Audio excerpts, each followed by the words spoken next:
Hello, my friends. Just the other day, a good friend of mine has asked me a very good question. Do movies have an influence on your children? And I would say absolutely. See, on my side, I refuse to watch scary movies. Not because I get scared and, oh my God, I panic or this. No, no, no, no. It's simply because I understand how suggestions and how the trance states can have things go straight into your unconscious mind and change behavior from within. So let me tell you. First of all, how do movies work?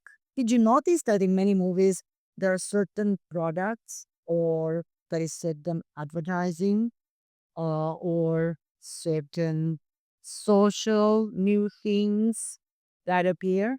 Did you notice this? It's called product placement, by the way. And the advertising, let's talk about advertising because it's very simple to understand, but any sort of new ideas, can be used in the same way. So advertisers know this very, very well. How does it work? If you think of the totality of our consciousness as the conscious mind, the one that reasons, has the logic, the one that we use every single day as we go about our days, that if we think with. There is also the unconscious mind, which I'm fond of describing as the intelligence of your body, that produces the automatic behavior that you just do, you don't think about. Yeah, so for those of you who already understand the unconscious mind, this may be a little bit of a repeat, but for those of you who are new, and I describe of it, what do I mean when I say this unconscious mind? It's nothing mystical, magical, anything of that sort. Simply is the part of you that you're not conscious of. And you say, but I don't have an unconscious mind. Really? How just sleep last night while you're consciously were asleep? So there are some functions that your body does automatically. Uh, an emotional response that's almost like you press the button and the person reacts. A trigger is fun when you react emotionally. You get frustrated or angry or sad or depressed or whatever automatically. You don't think, oh, let me see. This is kind of a sad story. I better get sad. No, you don't. You just get into that state. These are all part of the functions that are kind of happening automatically. And that's what we describe as the unconscious mind. Is the unconscious mind has different functions from your conscious, reasonable mind that you think with, that what you use when you talk, the concepts that you're having, the type of thoughts that you're having, beliefs and decisions, and so on and so forth. Now, how does hypnosis work? We all know that hypnosis works with the unconscious mind. But some people can be easily hypnotized and some people have to learn. It takes longer. By the way, everybody's hypnotizable. Everybody's hypnotizable. But people are hypnotizable to a certain degree. Some people, when they've never done hypnosis before, can enter only into what we call a light trance, which is simply like the trance that you are in when you watch Out the Week, like daydream, for instance. You're not spaced out, you don't lose consciousness, you're just kind of spacing out. That's a trance. That's a light trance. A medium trance is when you feel totally relaxed. Again, you don't lose consciousness. It's not about losing consciousness.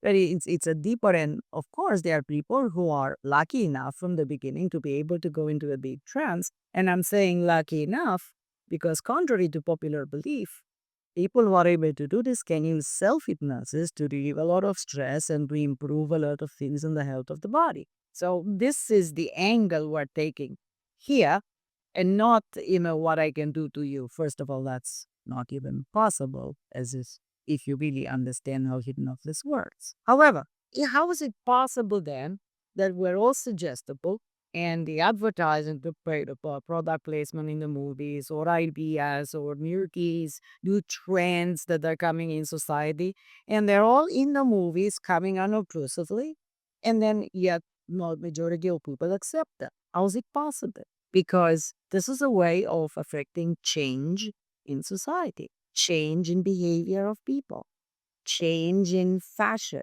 changing trends. How is it possible? Because if you ask people, are you hypnotizable? They say no. So how is it possible then that this thing happens? Let me explain to you the process. So first of all, as we separate the real from the imaginary. If I'm closing my eyes and I have a hallucination of something, by what we call the critical faculty. Critical faculty is simply the part of you that cares to distinguish between reality and fantasy. Yeah? So it's that critical faculty that makes the difference between something imaginary and something real. Real meaning we look outside and we see it as reality around us. So in the movies, in order to enjoy the movie, you need to suspend that critical factor. And you go, but I'm not. I promise you do. Let me give you an example. Have you ever seen a science fiction movie? Let me go back to a movie that's older, but everybody can, two movies that are older, but everybody can relate to because most people have seen them. One of them is Avatar, one on TV, and the second one, doesn't matter which one. And the second one is the Avengers, for instance, right? Or the Superman. Something like, it's not real. We don't have, 7, 8 feet tall, for those of you who do it in meters, 2.5, 3 meters tall, blue people with tail and short, the yellow eyes walking around amongst us. We know that that's not possible. In Superman, we know that the guy cannot just jump up in the air and fly through the air. In order to enjoy the movies, though, we have to pretend that that's real for the duration of the movie. We pretend in order to enjoy it. Otherwise, you would be sitting there watching the movie and going, I wonder how do they film this? Oh, that's a CGI, or that must be green screen, or that's simply, that they're using AI for this. Oh, it's a voice. No, you wouldn't enjoy the movie, right? So you pretend, you suspend your disbelief during the movie to be able to pretend that that's real. Now, when you do that, and here's the key, when you do that suspension of disbelief, you open up the critical thinking. So you know that that's more real, and yet you accept it as being real. It's a paradox. It's a paradox that happens. Now, in that moment, when you suspend your disbelief, the critical thinking is remade. You become suggestible for everything in that context alone. Only in that context. After the movie is over, the movie is over. But only in the context of the movie. So if advertising, as I said, trends, keywords, phrases, colors, as I said, fashion, and so on and so cars, anything, yeah, is part of that movie, you become suggestible, and the suggestions go straight into the unconscious mind. People go, don't suggest that, I don't want to be hypnotized. Well, you're passing by billboards all day long while you're driving. When you're driving, you're in a very light trance. Here you are driving and you think, I'm not going to watch the billboards, but unconsciously you pick up all of that. Now let's come back to why movies. We need to be careful what movies, especially what movies do you allow your children to watch, not to speak. I'm not even going to touch the gaming industry and the computers. Well, let's go just about movies. First of all, if your child is used to watch all the time scary movies, now horror movies and stuff like this, they end up desensitized to the idea of something scary and ugly. But more than that, the hormonal things in the body, in the physical body, the hormonal releases act in a certain way when you're faced with stress. Stress being even watching the scary movie. Yeah. So the hormones in the physical body are changing, and sometimes people get even addicted to adrenaline mix, to movies of high action. Let's cue the bad guys and all this kind of stuff, which is an action-packed movie, but it's a lot of adrenaline. Can lead to addiction. You want more and more and more of that because the body feels in a certain way when there is more adrenaline it is. With scary movies, because that's my example I started giving you from the beginning, what's happening is that there is another hormone called cortisol released by the adrenal glands, and it's a stress ball. You watch a scary movie, you get all stressed, and so then the body still releases cortisol, which can lead to problems with that.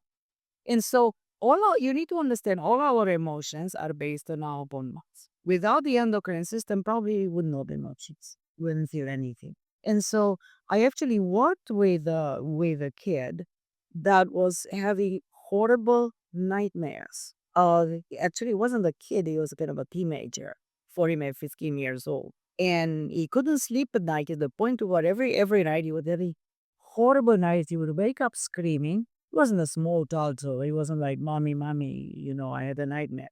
But that created a problem for him because here is now you cannot have a good night restful sleep because he's having these nightmares. Now the parents missed it and he missed it, that they didn't see the connection.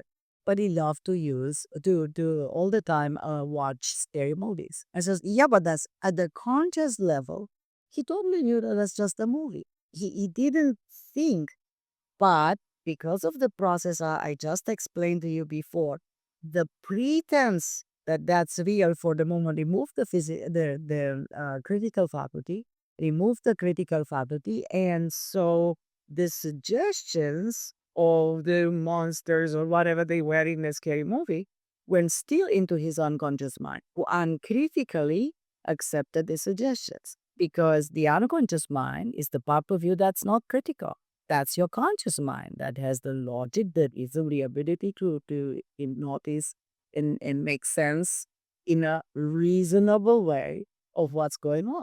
But the unconscious mind is not the part of it that does simply accept stuff at face value. And so during the night, while his conscious mind was asleep, when he was asleep, the unconscious mind created all these dreams, trying to negotiate all the stuff that was going during the day, and he was having these terrible nightmares. So we had to do some Bhutangan therapy, and we had to change some beliefs, and we had to do some hypnosis, and to resolve the problem so that we can sleep normally. And of course, we can do that. But he wasn't aware of the connection, and I promise you, many parents, even with young kids, are not aware of what is my kid actually watching. What suggestions is my child is seeing from the TV. So movies have many rules. The liminal, both the liminal and subliminal messaging is massive because we bypass our critical faculty. The unconscious mind becomes wide open for the suggestions and desensitizing us, especially clear. We can then, and you heard in the news, things like there are, I'm not going to name them, but really bad things happening in the street.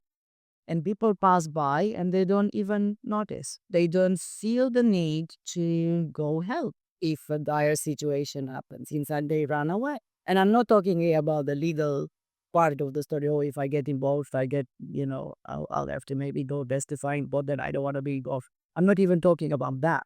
I'm talking simply about the desensitization. It's almost like a form of entertainment. How much horror, real horror, from the wars and all the things that are happening, we watch now on TV, to the point where virtually, as I said, it's almost like a form of entertainment. And why does it feel this way? Exactly for the reason I mentioned before, because we become addicted to certain hormones that are released when we connect what we watch with a certain internal state. So there is a connection to him on this. Now, so desensitizing us is one of the things, but then we normalize certain behaviors. Like if you want to change things in society, you take things that are not normal and you normalize them. We put them in the movies, and at the beginning people go, "Oh," but then it's again and again and again. And since we're suggestible, eventually it becomes just one of those things. And you will think that we will remember that 10 years ago, I started seeing this in the movies, and now it has become real in our society. But we don't remember that because it's all affecting us at the unconscious level. I'm not going to give you examples. You make your own mind. But there's so many things that are changing in our society, and they are first of all promoted in the movies. Sexual behaviors can be changed with movies. And I'm not saying it's all bad. I'm saying change. Change could be in a good direction or in a bad direction, depending. Yeah, I'm talking about change in general. Sexual behavior can be changed. Predictive programming can happen in all areas of life, by the way. What you eat, what you wear, how you behave in this context, in the other context. Um, as I said, addiction to adrenaline, uh, kill the bad guy movies, all sorts of fights, and then there is the car chase, and then there is the explosions, and then there is this and that and the other, right? The what do we see now? There's the normalization. Many years, like 20 years ago, that we spotted, even 30 years ago. There was the introduction first of the AI, of the machines, of the robots, all the. I mean, this is a very old movie, the Terminator series. What was it? 80s, 90s? I don't know. It's a long time, a very long time ago. So slowly through movies, we normalize certain things that eventually they become reality. And when they become reality, most people have a feeling of familiarity at the unconscious level, not conscious way, but unconsciously there is this feeling of familiarity and that it doesn't shock us anymore. If you want to make a massive change, you're not going to introduce this one today to tomorrow, but you'll get that much. People are creatures, human beings are creatures of habit. Yeah, and if we haven't done something until today, we're not going to change tomorrow just because somebody says so. But if you want to introduce a massive change, what you do, you introduce it slowly. And movies are a wonderful medium to do just so. So, as I said, advertising, selling products, selling ideas, selling fashion, selling gadgets. And his familiarity with these ideas could be implemented years later or over shorter duration. I remember when an old movie now, the movie I, Robot, came about, the first time I've seen the sleek form of the shape of the cars that now it's like kind of everywhere, right? But it was this sleek shape of the car and the silver car, and they were having the silver Audi in that movie. But it was completely different from how most cars were at the time. Most brands of cars were at the time. And lo and behold, 6 months later, 1 year later, here is the new type of car. And then we had the feeling of familiarity without even realizing that we've seen that, and the suggestion came during a movie. This is how it works, yeah? Um, we can put in ideas that implemented new ideas for what in the fabric of political situation, economic situation, social, fiscal, financial, you name it, right? So this is very important to keep in mind. And next time I'm going to share with you a very simple process you can use to help yourself or to avoid unwanted suggestions. Because not every advertising is necessarily something that you want to purchase, or not every idea is something that you want to follow, and so on and so forth. And without knowing this, unbeknownst to you, these suggestions can affect your unconscious mind and they create that behavior, and you won't even realize you're being. So I'll see you next time and I'll share with you something very, very, very useful that you can do immediately. Until then, be well.